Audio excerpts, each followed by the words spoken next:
अस्सलाम वालेकुम dear students, मैं हूं काशिफ तनवीर और डिड मीडिया यूट्यूब चैनल पर हम आपको खुशामदीद कहते हैं।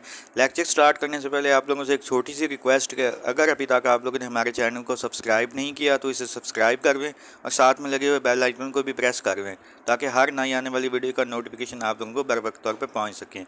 इस डेट में हम अपने टॉपिक की तरफ आते हैं। टॉपिक हमारा जो है कॉन्स्टिट्यूशन 1956। कॉन्स्टिट्यूशन 1956 के अंदर पिछली वीडियो के अंदर आप लोगों को काफ़ी मतलब कि इसके स्लैंड फीचर्स हम लोग डिस्कस कर रहे थे, वो स्लैंड फीचर्स हमने काफ़ी देखे हैं। तो आगे हम अपने उसी ऑडियो लेक्चर को आगे कंटिन्यू करते हैं और फर्दर इसके स्लैंड फीचर्स देखते हैं कि वो कौन कौन से ऐसी चीज़ें थी जो कि इस कॉन्स्टिट्यूशन के अंदर रखी गई। और आप लोगों को साथ में मैं ये भी बताऊंगा कि इस कॉन्स्टिट्यूशन के फेलियर की सबसे बड़ी वजह क्या बनी, क्यों आखिरकार मतलब कि इतने 9 ईयर्स के बाद जाकर हमने एक कॉन्स्टिट्यूशन बनाया, उसके ऊपर इतनी स्ट्रगल की और आखिरकार वो कॉन्स्टिट्यूशन भी हम चलाने में कामयाब ना हो सके। चलें बढ़ते हैं स्टैंड फीचर्स की तरफ। फर्स्ट हमारा जो फीचर है यूनिकैमरल लेजिस्लेशन। इस कॉन्स्टिट्यूशन के अंदर यूनिकैमरल मतलब कि यक ऐवानी मुकन्ना आप ये कह सकते हैं कि को फ़रोग दिया गया। The legislature was to consist of only one house. Both the wings of the country under given representation in NA।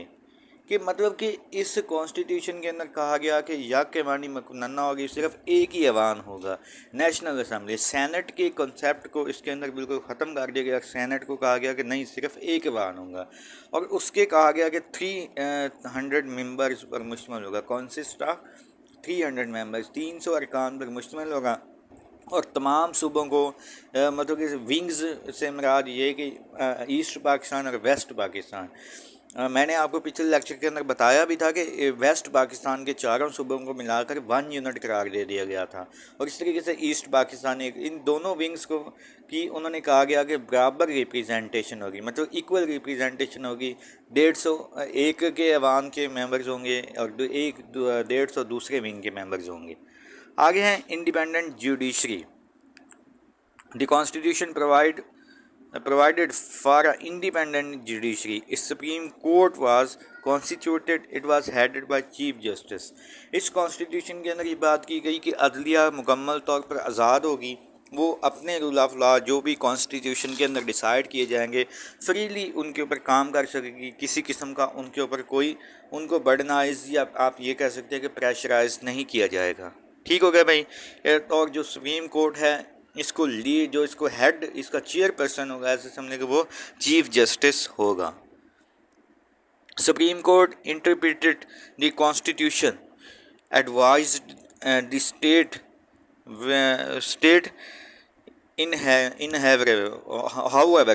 however among the government.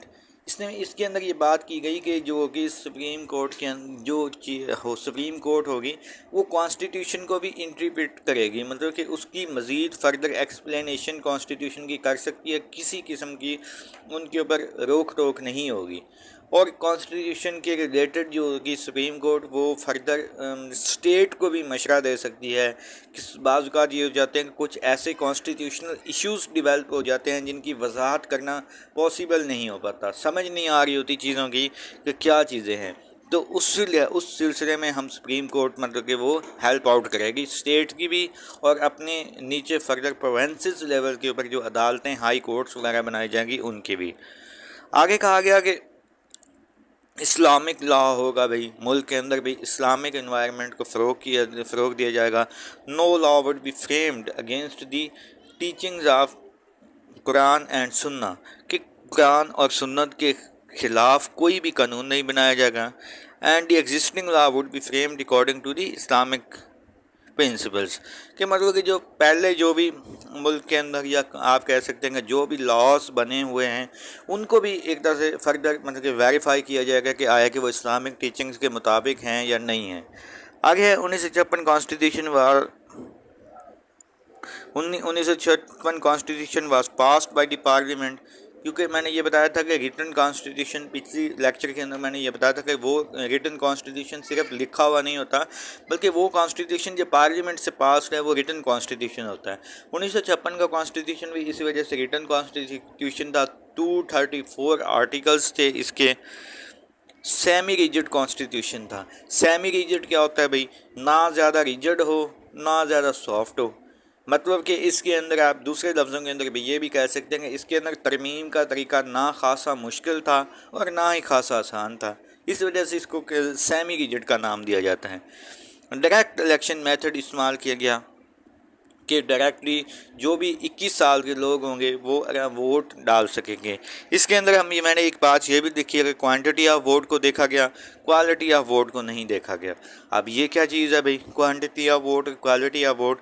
مطلب یہ کہ جیسے کوئی بھی ایک شخص ہے، چاہے اس نے ایم فل کیا ہوا ہے کسی بھی سبجیکٹ میں یا پی ایچ ڈی کیا ہوا ہے، اب وہ جو بھی مطلب کہ وہ بھی اگر اس کی ایج بھی M Phil P H D کرنے کے بعد اس کو بھی ایک ووٹ ڈالنے کا حق ہے۔ اور اس کے برعکس کوئی اور شخص جو کہ بالکل ان پڑھ ہے لیکن اس کی ایج 21 سال سے زیادہ ہے، اس کی رائے اور اس ایم فل یا آپ کہہ لیں گے پی ایچ ڈی اسکالر کی رائے ایکول مانی جائے گی۔ اسی وجہ سے کہا گیا کہ کیونکہ اس کے اندر صرف کوانٹٹی آف ووٹس کو دیکھا گیا تھا، کوالٹی آف ووٹس کو نہیں دیکھا گیا تھا۔ یہ جمہوریت ہوتی یہی ہے۔ آج کا لیکچر ہم یہیں پہ اینڈ کرتے ہیں۔ Write your question in comment box, hit the like and subscribe button if you haven't yet. Until مجھے اپنی دعاؤں میں یاد رکھیے گا۔ اسٹے ٹیونڈ اینڈ اللہ حافظ۔